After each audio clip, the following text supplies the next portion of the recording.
రావట్లేదు ఇది. బావా ఇవాళ కొంచెం హెల్త్ బాగాలేదు, నేనేం వంట చేయలేదు, కొంచెం ఆర్డర్ చేసుకోవచ్చు కదా.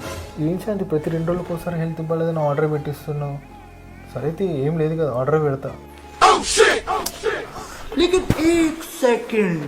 ఇది స్టేటస్ పెట్టింది అప్పుడే. అందరూ వంట చేసావా అని అడిగే వాళ్ళే, తిన్నవా అని అడిగేది తల్లి మాత్రమే. జాగ్రత్త, మెల్లగెళ్ళు. ఏమీ శాంతి మొహం అట్లా పెట్టినావు? ఈ అక్క వచ్చిన ప్రతిసారి నన్ను ఏదో ఒకటి అంటది, నువ్వు మాత్రం నన్ను సపోర్ట్ చేసి ఒక్క మాట కూడా మాట్లాడవా ముందు. మా అక్క వచ్చేది అప్పుడప్పుడు, వచ్చినప్పుడల్లా నీ ఏమనాలి చెప్పామని. పెంపకం బాగుంది కాబట్టి నోరు మూసుకొని ఉన్నా, లేకపోతే నోరు నా దగ్గర కూడా ఉంది.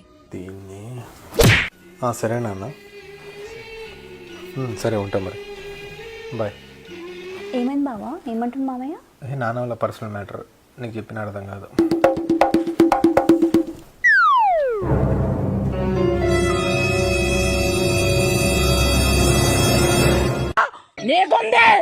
మన ఇంట్లో మనమే పరాయి వాళ్ళం అయినప్పుడు వేరే వాళ్ళనని ఏం లాభం?